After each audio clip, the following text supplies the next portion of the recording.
Rồi đây là cái phần thân mình đã theo xong rồi ha. Bây giờ mình sẽ gắn cái chân đế luôn đi, để nhiều khi mình lại quên á.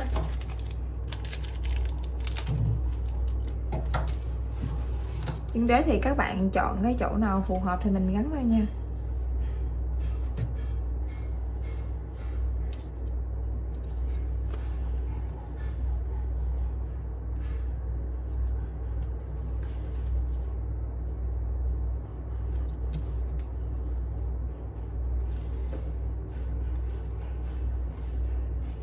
Cái này là mình sẽ dựa trên cái những cái đường ở giữa nè các bạn, mình đếm qua.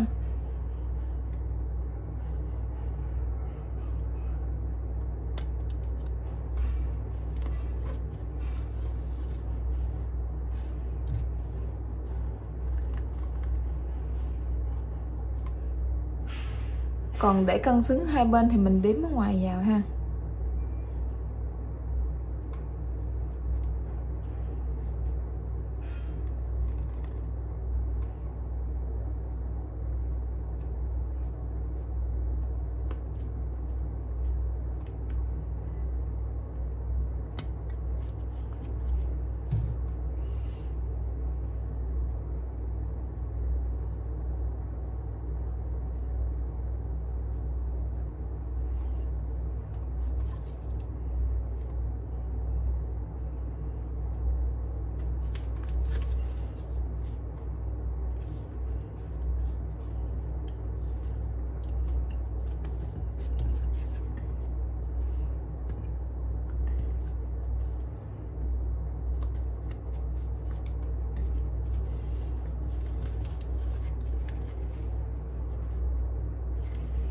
Tiếp theo thì mình sẽ hướng dẫn các bạn móc quai nha. Thì lúc đầu video mình nói là có một cuộn sợi màu chính thôi, nhưng mà khi móc đến đây á, là mình đã móc xong được 3 miếng quai, nghĩa là mình đã móc xong một cái quai với lại một miếng như thế này. Thì còn một miếng nữa thì mình nghĩ cái phần này nó đủ nè, nhưng mà để móc phần hông thì nó bị thiếu ha, vậy là bắt buộc phải thêm một cuộn nữa. Rồi bây giờ mình sẽ hướng dẫn các bạn móc quai nha. Quai thì mình sẽ cần nhiều kim đánh dấu như thế này nè các bạn. Đánh dấu để mình chống bị quên á, nhiều khi mình bị quên á, cho nên mình đánh dấu nhiều như vậy cho nó dễ. Mình lúc lát sau mình nữa mình đếm mình kiểm tra nó dễ hơn nha.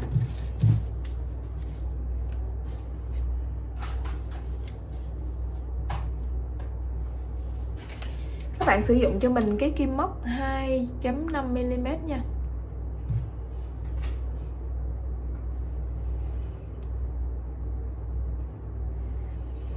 Đầu tiên thì các bạn sẽ chừa cho mình một cái đoạn dây dài như thế này đi ha, dài như thế này, để một lát mình nếu như mình có dùng thì mình sẽ dùng để may với cái phần thân nha. Rồi các bạn sẽ gầy cho mình tổng cộng là 6 mũi bính.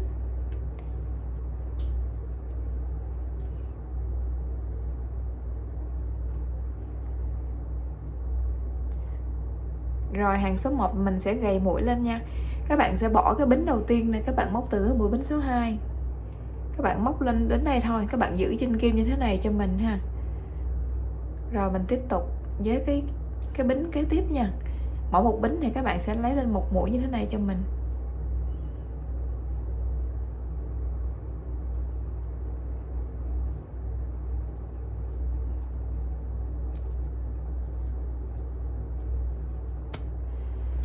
Tổng cộng là các bạn nhìn thấy là mình sẽ có 6 mũi trên kim như thế này.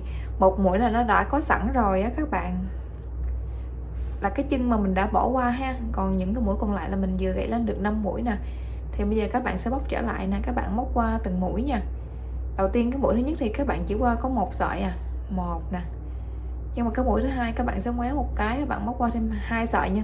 Một sợi bìa này với lại một sợi ở trong nè ha. Qua 2 sợi là được 2 mũi. Cái này cũng tiếp tục qua 2 sợi là được 3 mũi. Cái này cũng qua 2 sợi luôn. 4 5 6.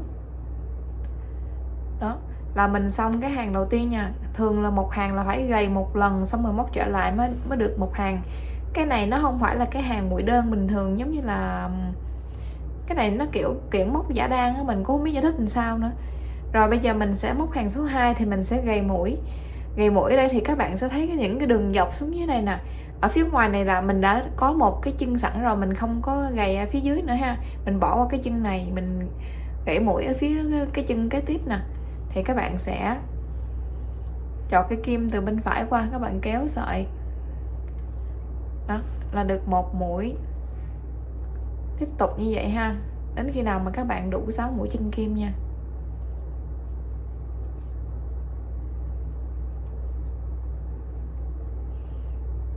Đó, các bạn nhìn thấy không? Rồi bây giờ mình mới móc trở lại, mới xong cái hàng số 2 nè. Đó, cái mũi bìa luôn luôn là chỉ có một sợi thôi nhé các bạn.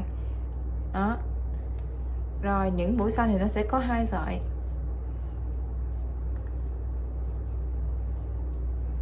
Xong hàng số 2, bắt đầu hàng số 3 thì mình sẽ móc để cho mình một bên tăng mũi, một bên giảm mũi, để cho cái quai của mình nó sẽ có cái đường xéo như thế này, nó mới đi hình thang ha. Chứ nếu như mình cứ móc là nó thẳng tưng lên, mình không giảm mũi với lại tăng mũi thì nó sẽ thẳng tưng lên. Cho nên bắt buộc một bên thì tăng mũi, một bên giảm mũi nha các bạn.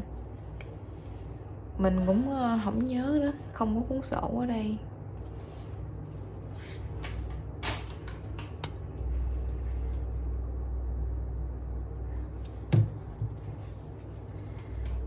Rồi cái mũi này mình, cái hàng này mình là hàng số 3, mình sẽ ký hiệu là A3XV, nghĩa là A là phía tính phía bên trái nè, 3X ở giữa ha. Còn V là tính phía bên phải của mình. Thì bây giờ V là tăng mũi các bạn, thì các bạn sẽ vòng lên cho mình một cái như thế này là tăng mũi ha. Rồi các bạn cũng móc xuống cái chân kế tiếp ở đây nè. Móc lên gầy lên cho mình. Rồi các bạn gầy đến cuối hàng. Sau khi gầy hết xong những cái mũi này thì các bạn sẽ có tổng cộng trên kim là 7 mũi lận nha. 2, 4, 6, 7 nè. Bây giờ thì mình sẽ thực hiện là A 3XV nha. A thì các bạn sẽ kéo qua 2 mũi đầu tiên. Rồi những mũi sau thì các bạn móc bình thường như hai hàng ở dưới nha.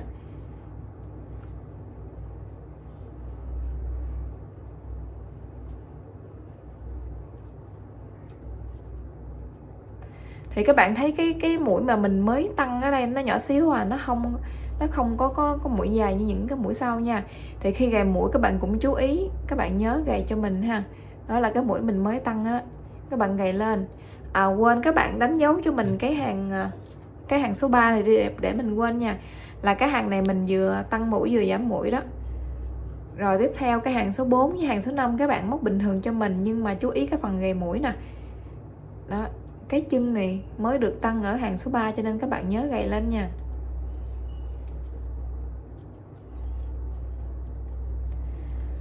Đây, sau khi gầy được 4 nè, cái này có sẵn thì mình tính 4 đây nha.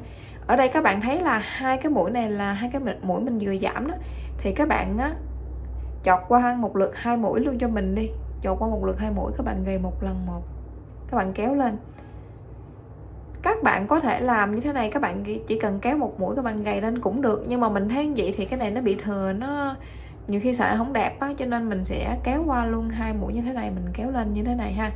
Và trên kim bây giờ mình vẫn chỉ có 6 mũi thôi nha. Rồi các bạn móc trở về.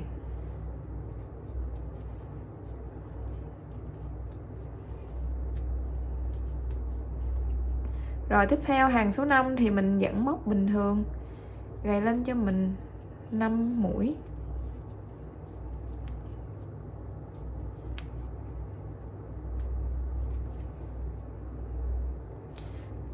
Rồi các bạn móc trở lại.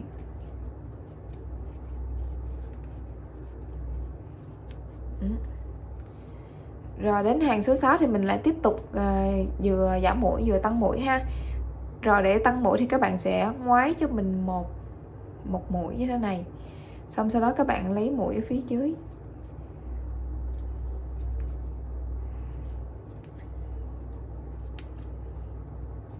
Rồi lúc này trên kim có cái mũi tăng luôn, là tổng cộng có 7 mũi ha. Rồi các bạn mới móc là A cho mình, thì 2 mũi đầu tiên mình sẽ chập cùng nhau A. Rồi sau đó những mũi trong các bạn móc bình thường.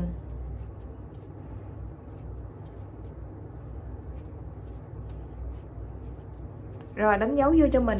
Thường là những cái này mình sẽ đánh dấu cùng một màu ha. Tại vì mình sẽ làm như thế này 5 lần. Các bạn sẽ làm cho mình 5 lần nha. Đây là cái công thức mình ghi là hàng 3, 6, 9, 12, 15 là những cái hàng mình sẽ giảm. Còn những hàng như là 12 là 4, 5, 7, 8, 10, 11, 13, 14 là mỗi hàng mình cứ móc 6 đơn. Ở đây mình ghi 6 đơn cho dễ hiểu, chứ mình cũng không biết cái này ký hiệu của trong cái của nó là cái mũi hoa văn này, không biết gọi là ký hiệu là gì luôn á. Cứ 6x cho dễ ha. Như vậy thì các bạn sẽ móc hàng số ở số 7, số 8 các bạn móc bình thường, mỗi hàng là 6 đơn. Xong sau đó hàng số 9 các bạn lại vừa tăng vừa giảm. Giảm ở ngoài bên trái này, tăng ở bên phải cho mình ha.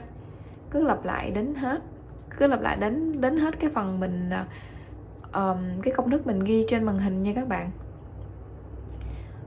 Đó, các bạn nhớ là mình sẽ gầy mũi qua hai mũi luôn nha. Đó, qua 2 mũi ở phía đầu do mình giảm nè. Rồi mình cứ móc lên bình thường thôi.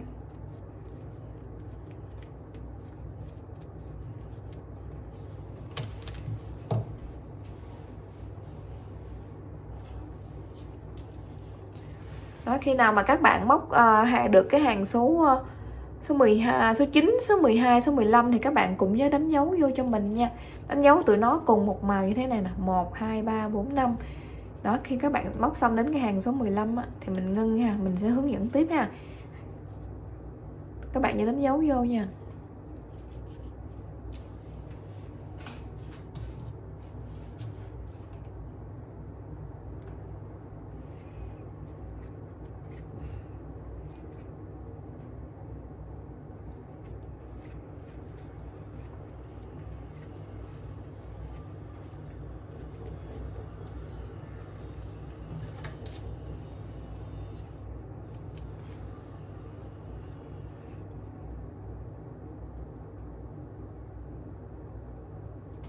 Rồi sau khi móc xong hàng 15 thì mình sẽ bắt đầu hàng 16 thì các bạn móc bình thường cho mình, vẫn là 6 đơn nha.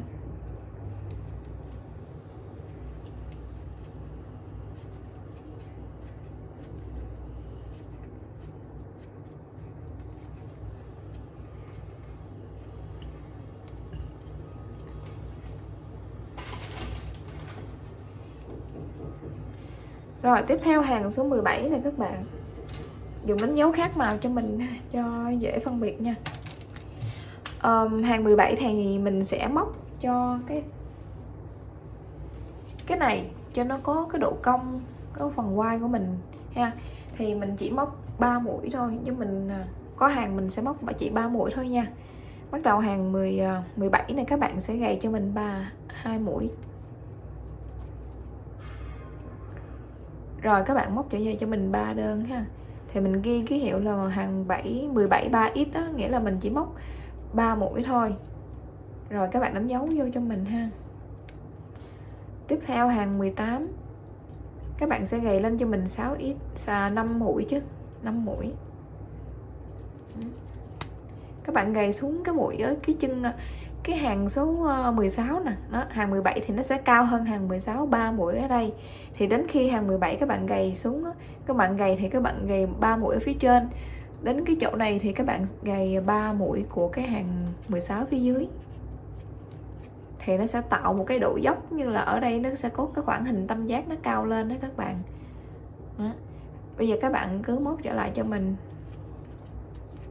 6 mũi đơn.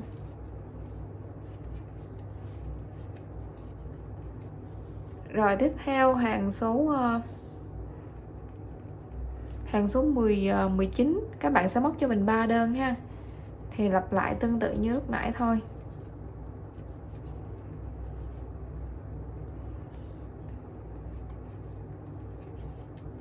Đánh dấu vô.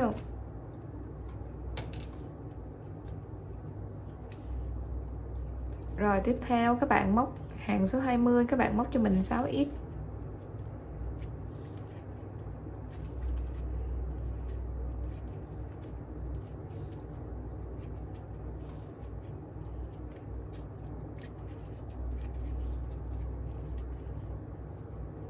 Tiếp theo hàng 21 các bạn sẽ móc cho mình 3x.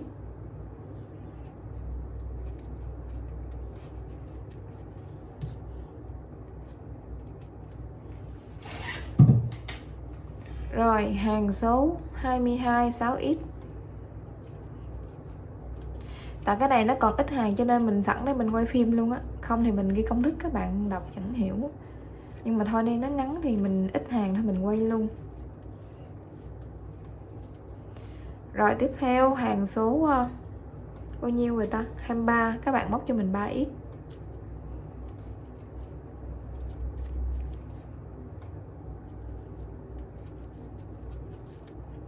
Rồi đánh dấu vô cho mình. Như vậy là mình đã xong cái phần cong của cái quai rồi các bạn. Bây giờ thì các bạn sẽ móc cho mình cái đoạn đường, cái đoạn ngang này tổng cộng là 16 hàng nha.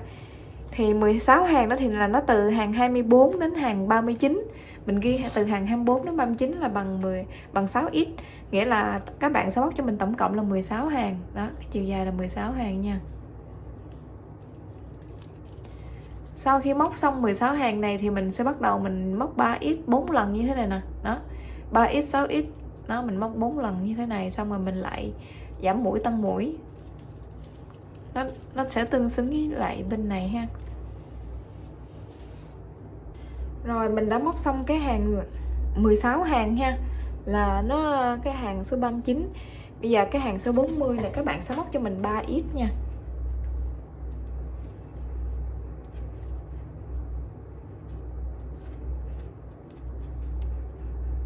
Đánh dấu vô. Rồi tiếp theo hàng số 41 móc 6x cho mình.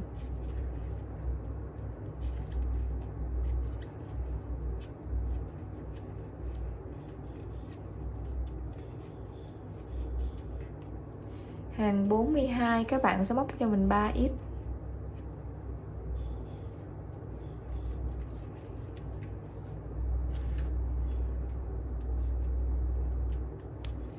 Hàng 43 6x.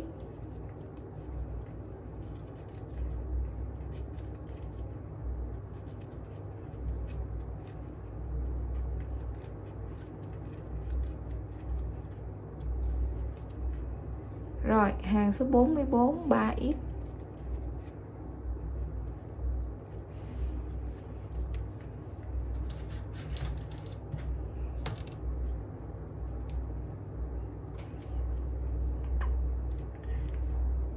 Hàng 45 6x.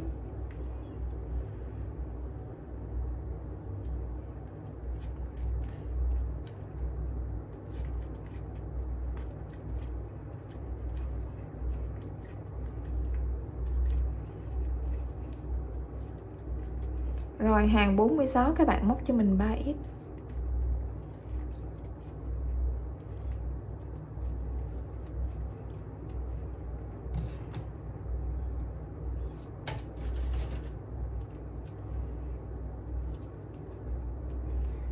Hàng 47 các bạn móc cho mình 6x.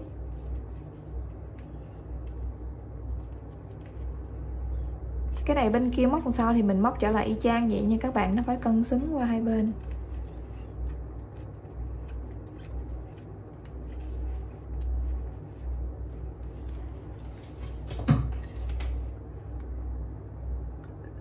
Tiếp theo hàng số 48 thì mình sẽ bắt đầu mình sẽ tăng giảm mũi để cho nó có tạo cái đường xéo nha các bạn. Thì mình ký hiệu là 48 là V 3X A V, nghĩa là bên trái thì bên trái sẽ tăng mũi còn bên phải sẽ giảm mũi ha. Nó sẽ ngược lại so với cái chỗ mà đầu tiên mình bắt đầu đi lên á. Bây giờ thì các bạn sẽ gầy cho mình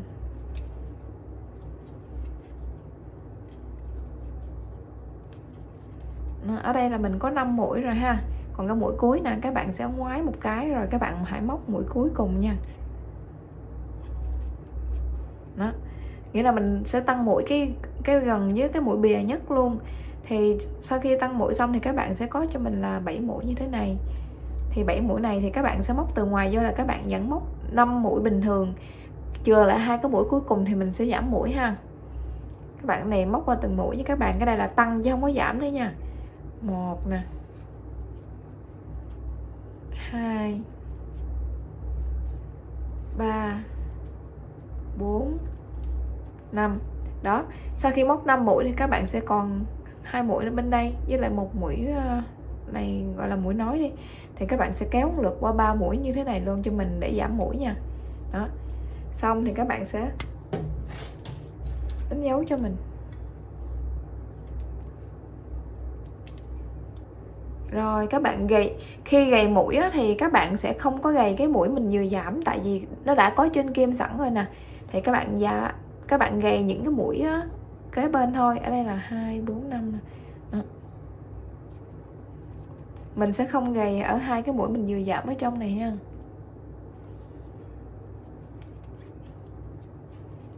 Các bạn nhớ gầy cái mũi nhỏ nhỏ này nha, cái mũi mà mình vừa tăng đó.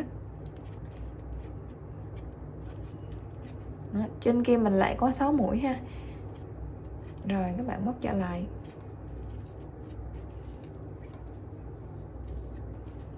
Vừa xong cái hàng số 43 ta.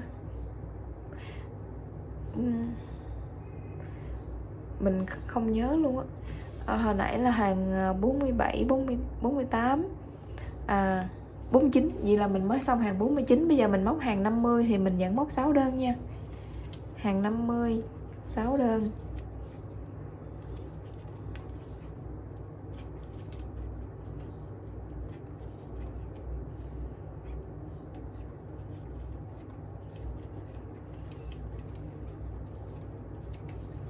Rồi các bạn thấy là mình sẽ móc một hàng xong mình cắt bỏ hai hàng, xong mình lại cái hàng kia mình lại tiếp tục vừa tăng vừa giảm ha. Đó, thì các bạn bây giờ là hàng số 51. Các bạn sẽ móc cho mình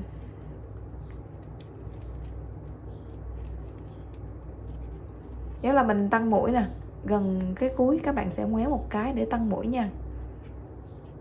Rồi các bạn gầy cái mũi cuối cùng có 7 mũi. Rồi các bạn móc trở lại cho mình, các bạn móc 5 đơn.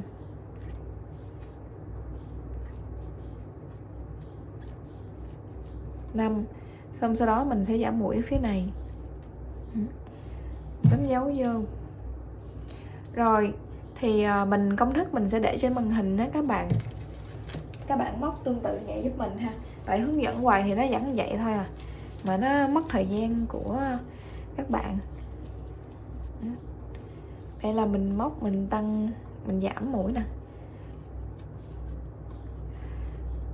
Rồi khi mà các bạn móc đến cái hàng số 62 á, là mình móc 6 đơn xong ha. Các bạn cắt cái sợi dây cho mình. Cắt cái sợi dây ha, một lát thì mình sẽ hướng dẫn các bạn rút ra. Thôi để mình rút ra luôn cho rồi.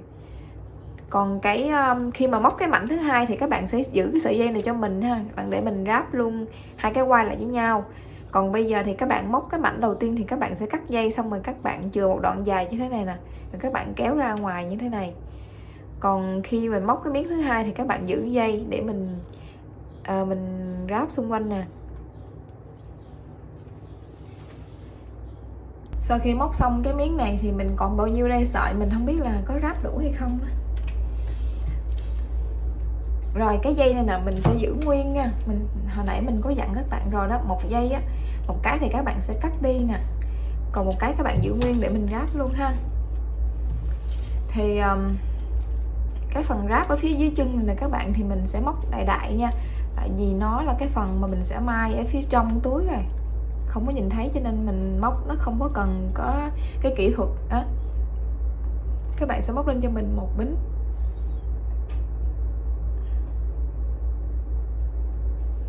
Ở đây thì mình thấy cái kẽ thì mình móc đại vô nha. 1 2. Các bạn móc qua những cái kẽ này nè, hai bên nó giống nhau ha. 3 4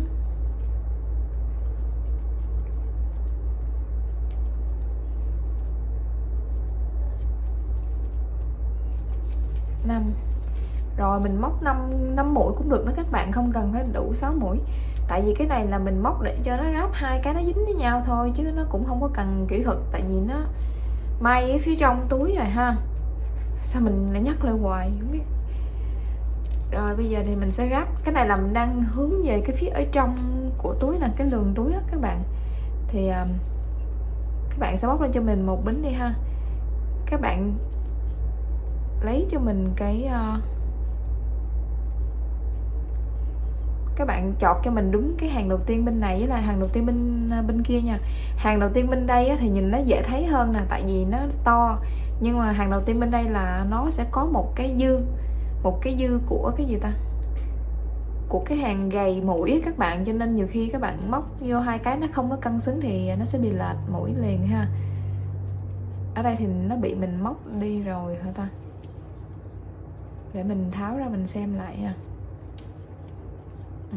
Đây nè, các bạn thấy là ngay chân cái chỗ cái cục cái mũi đầu tiên mình gầy mũi nè, nó sẽ có một cái mũi nhỏ ở đây. Mũi nhỏ này là mũi dư nha các bạn, đó là cái hàng đường bính mình gầy mũi đó. Các bạn phải móc từ cái mũi to chỗ này nè, to chỗ này là cái hàng số 1 nha.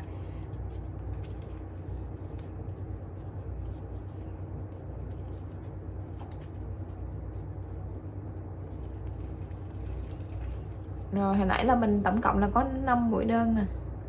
Xong sau đó mình móc lên một bính đi. Rồi các bạn sẽ gáp hai cái mũi, hai cái hàng đầu tiên với nhau đó. Cái hàng đầu tiên tương xứng với cái hàng đầu tiên nha.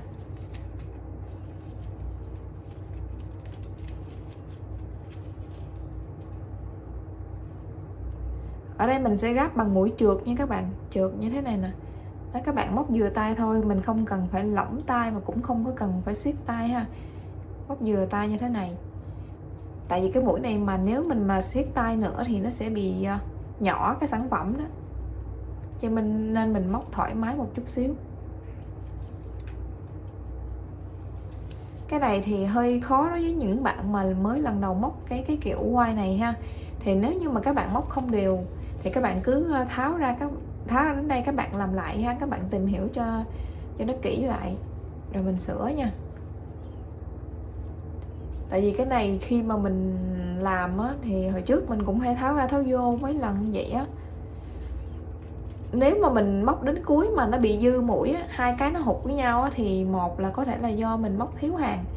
Tại cái kiểu quai này á, móc rất là dễ bị thiếu hàng luôn á, thiếu hoặc là dư hàng á. Cho nên các bạn thấy mình đánh dấu cực kỳ nhiều là như vậy á.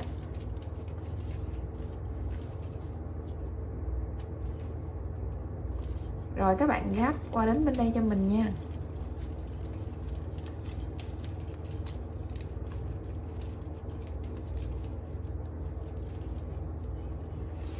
Khi gáp đến bên này nè thì nó cũng sẽ, cái bên mà có cái mối mũi, cái sợi dây thừa này các bạn, nó sẽ có dư.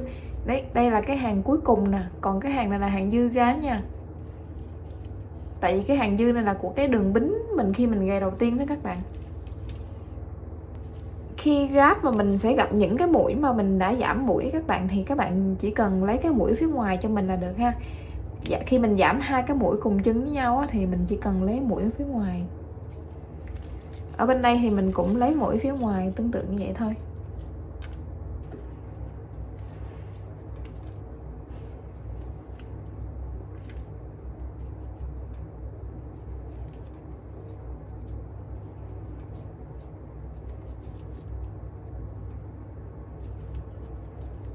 Đó, các bạn thấy là mình dư một cái mũi ở đây, cái đường bính ở đây ha. Đó là dư là chuyện bình thường với các bạn. Bên này dư bên này thì bên kia nó cũng ngược lại, nó cũng đầu này nó cũng dư. Bây giờ các bạn sẽ móc lên cho mình một bính để mình móc 5 mũi đơn nha. Rồi các bạn thấy lỗ thì các bạn chọt đại, các bạn chủ yếu là mình gáp hai cái này lại với nhau mà.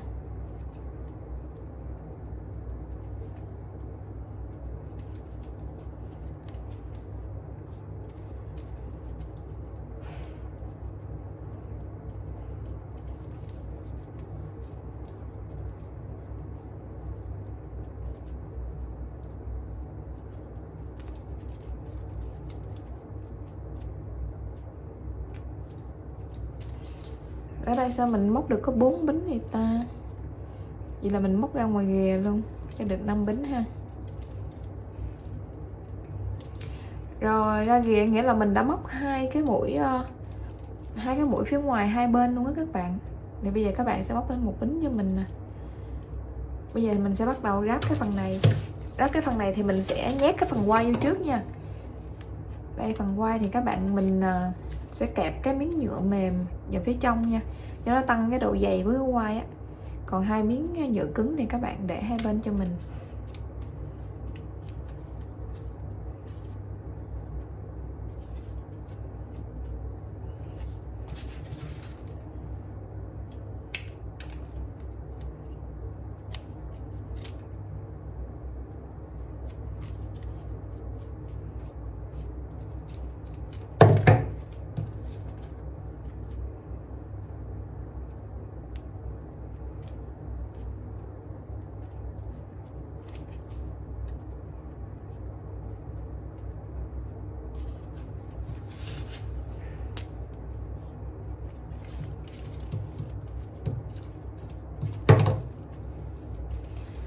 Rồi các bạn dùng cái đánh dấu mình có sẵn là mình sẽ nói những cái mũi đánh dấu hai bên đó các bạn, cho nó cân xứng với nhau, nhưng mà mình chỉ nói cái đoạn thưa thưa thôi nha, không có cần phải nói những cái mũi nó dày quá đâu.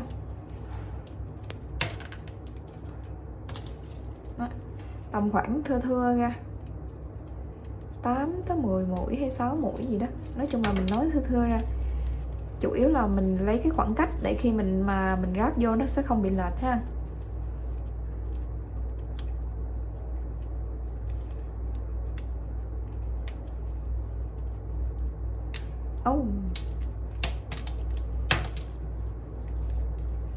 Mấy cái này dở quá, xài gãy hoài.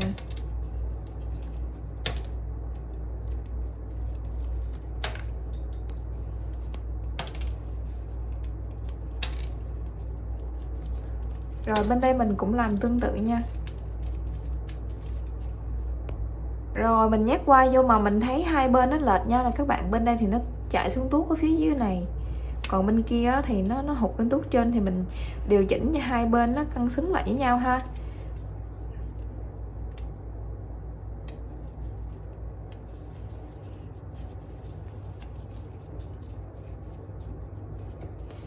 Cái phần quai này nó sẽ không có dài hết cái phần cái quai mình móc nha các bạn. Cái quai nhựa nó sẽ ngắn tới đây nè, tại vì một lát nữa thì mình sẽ may ngang đây đó, mình may vô trong cái phần thân túi như thế này nè.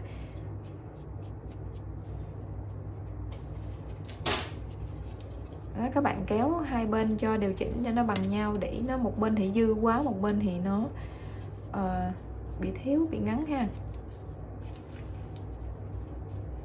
Rồi bây giờ mình tiếp tục mình móc viền nha.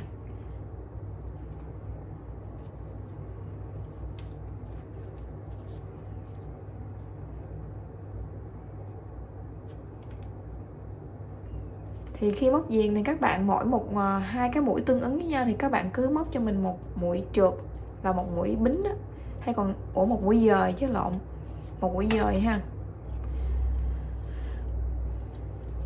Móc nhẹ nhàng thôi, mình không có cố tình kéo căng quá nha các bạn.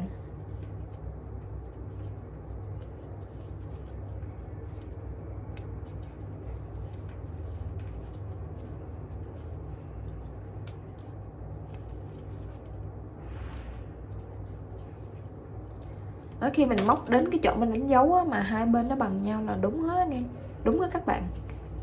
Còn như nó lệch thì các bạn xem lại ha. Rồi như vậy thì các bạn móc qua đến đây cho mình.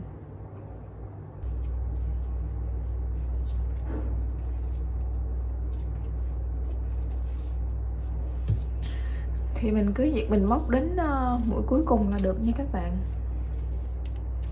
Rồi ở đây thì mình sẽ cắt cái sợi dây cũng vừa phải thôi nha. Nếu như cái sợi dây này nó đã có một cái sợi dài sẵn rồi á, thì mình cắt nó cũng dài vừa phải thôi.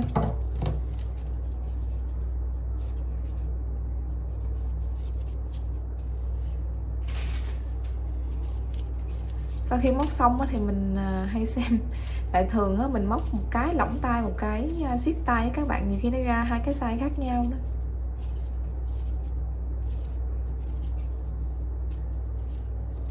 Rồi bây giờ thì mình sẽ hướng dẫn các bạn ráp cái quai vô luôn nha.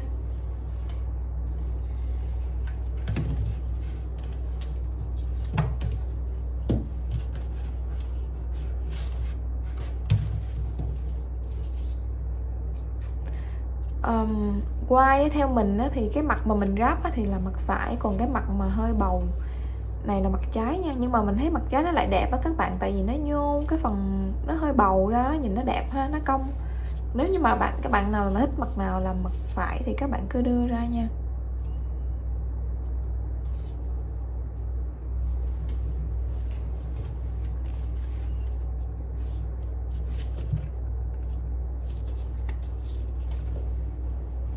Rồi mình sẽ lấy cái mặt mà mình ráp nó làm cái mặt chính nha các bạn. Cái mặt mình ráp cái mũi dời này nè.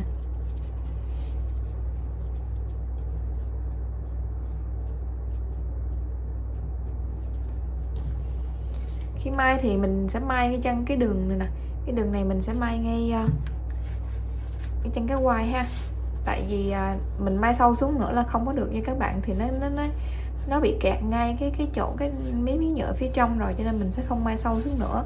Các bạn có thể may hụt lên chút xíu thì được, nhưng mà cái mẫu túi này nó nhỏ, nếu mình may nó cao quá thì nó không có cân xứng cái dáng túi của mình nha. Các bạn sẽ dùng kẹp cố định lại.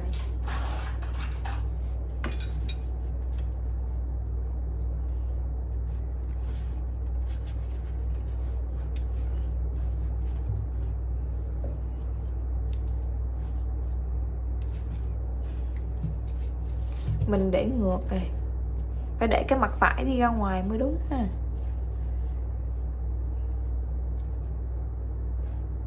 Các bạn canh hai bên cho nó cân xứng với nhau rồi mình kẹp lại nha.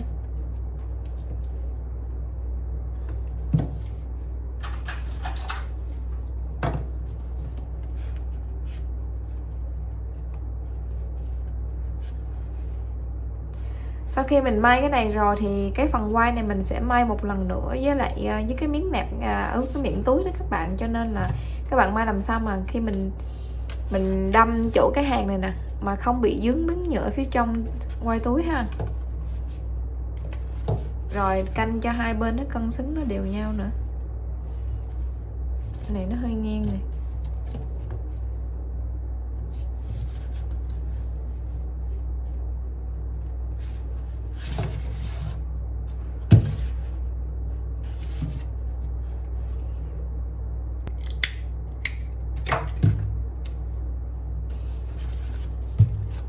Mình ướm xem nó cân xứng rồi mình mới bắt đầu mình may nha. Thì các bạn sử dụng 4 cái sợi dây này nè, 2 cái sợi dây hai bên các bạn may ha. Thì khi may với các bạn thì mình sẽ né những cái mũi màu trắng nha, tại vì mũi màu trắng mình may lên thì nó sẽ không có đẹp, sản phẩm nó sẽ bị lộ á. Rồi khi trên mặt thì các bạn may, nếu mà cái hướng này của mình là nó xéo lên đó, thì nó ngay là cái mũi chữ X này thì các bạn phải may theo cái mũi chữ X nha, mình không có may theo đường ngang nha các bạn. Nói chung là mình tránh để lộ cái đường may của mình đó, thì các bạn may chữ X nè.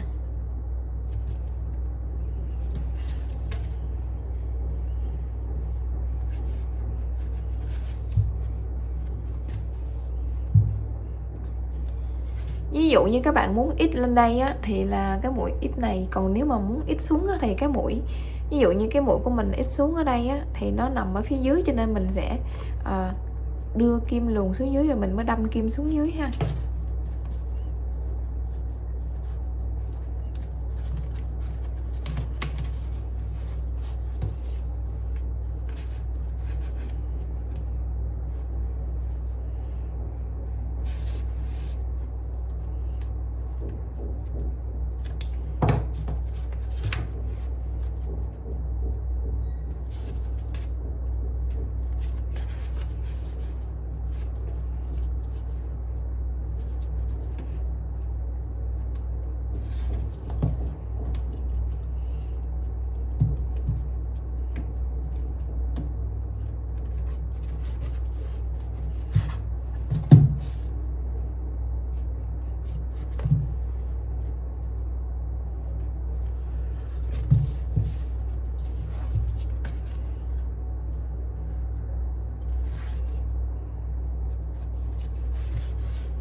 Sau khi mình may mình thấy chắc rồi các bạn, thì mình sẽ cột hai cái sợi dây này lại rồi mình cắt cái sợi thừa đi luôn ha.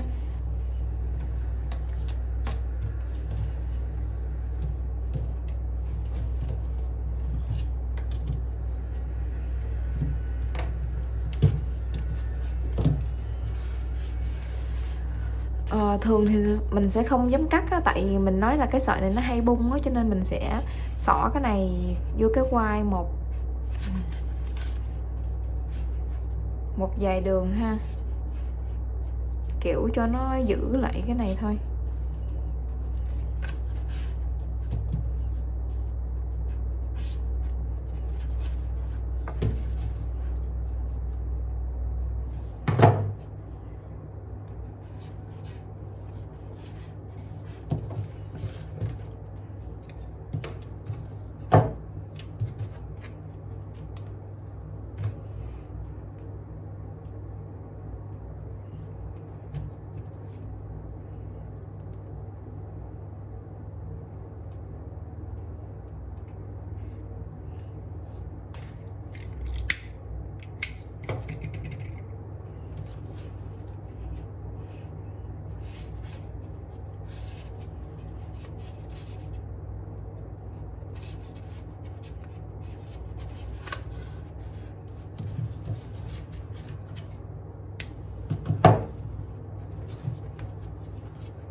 Rồi tương tự thì các bạn làm bên này với lại phần quai còn lại luôn nha. Sau khi mình may quai xong thì mình sẽ hướng dẫn các bạn, các bạn nhớ là gắn cái này cho mình nữa nè. Các bạn xem cái nào thân trước đó mà mình đã bỏ lỗ ở đằng trước.